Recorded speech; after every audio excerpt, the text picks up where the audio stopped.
Political chapter 3 का पहला प्रश्न है, प्रजातंत्र से आप क्या समझते हो? आंसर है, प्रजातंत्र एक ऐसी राजनीतिक व्यवस्था है जिसमें शक्ति का स्रोत जनता होता है और सरकार का गठन जनता द्वारा चुने गए प्रतिनिधियों द्वारा किया जाता है।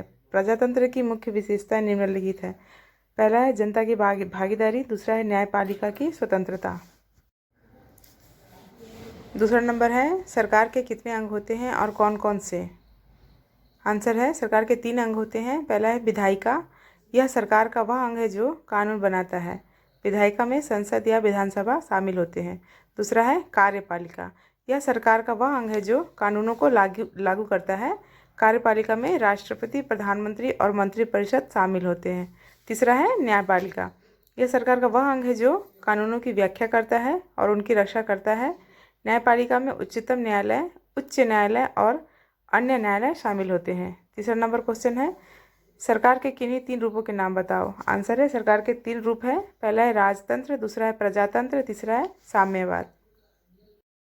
चौथा नंबर क्वेश्चन है, लोकतंत्र के बारे में डायसी के विचार क्या थे? आंसर है, डायसी के अनुसार लोकतंत्र एक ऐसी व्यवस्था है जिसमें शक्ति का स्रोत जनता होता है और सरकार का गठन जनता द्वारा चुने गए प्रतिनिधियों द्वारा किया जाता है।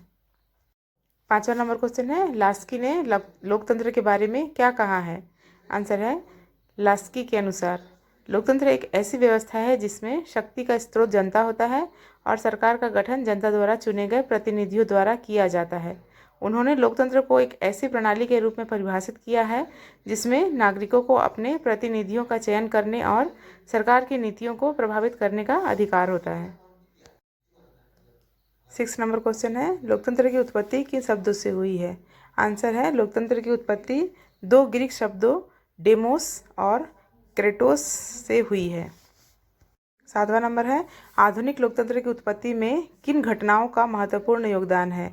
आंसर है, आधुनिक लोकतंत्र की उत्पत्ति में निम्नलिखित घटनाओं का महत्वपूर्ण योगदान है। पहला है मैग्ना कार्टा, दूसरा है अमेरिकी स्वतंत्रता संग्राम और तीसरा है फ्रांसीसी क्रांति। 8वां नंबर है, लॉर्ड ब्राइस ने लोकतंत्र की परिभाषा किस रूप में दी? आंसर है, लॉर्ड ब्राइस ने लोकतंत्र की परिभाषा इस प्रकार दी है, लोकतंत्र जनता द्वारा और जनता के लिए शासन है। 9वां नंबर है, लोकतंत्र के रूपों के नाम बताइए। आंसर है, लोकतंत्र के प्रमुख रूप निम्नलिखित है। पहला है प्रत्यक्ष लोकतंत्र, दूसरा है अप्रत्यक्ष लोकतंत्र या प्रतिनिधि लोकतंत्र। 10वां नंबर क्वेश्चन है, विशुद्ध लोकतंत्र क्या है? आंसर है, विशुद्ध लोकतंत्र एक ऐसी प्रणाली है जिसमें नागरिक सीधे निर्णय लेने की प्रक्रिया में भाग लेते हैं। इसमें नागरिक निर्वाचित प्रतिनिधियों की भागीदारी के बिना कानूनों, नीतियों और अन्य महत्वपूर्ण मामलों पर मतदान कर सकते हैं। यह प्रणाली अक्सर छोटे समुदायों या संगठनों में उपयोग की जाती है। 11वां नंबर है, सामाजिक लोकतंत्र की परिभाषा दीजिए। आंसर है, सामाजिक लोकतंत्र एक ऐसी प्रणाली है जिसमें आर्थिक और सामाजिक समानता के साथ साथ राजनीतिक स्वतंत्रता भी शामिल होती है। 12वां नंबर है, विकृत लोकतंत्र से आप क्या समझते हैं? आंसर है, विकृत लोकतंत्र एक ऐसी प्रणाली है जिसमें लोकतंत्र के मूल सिद्धांतों का उल्लंघन होता है, जैसे कि नागरिकों की भागीदारी, समानता और स्वतंत्रता की कमी। 13वां नंबर क्वेश्चन है, आर्थिक लोकतंत्र से आप क्या समझते हैं? आंसर है, आर्थिक लोकतंत्र एक ऐसी प्रणाली है जिसमें आर्थिक निर्णय लेने की प्रक्रिया में सभी नागरिकों की भागीदारी होती है और संसाधनों का वितरण न्यायपूर्ण और समान होता है।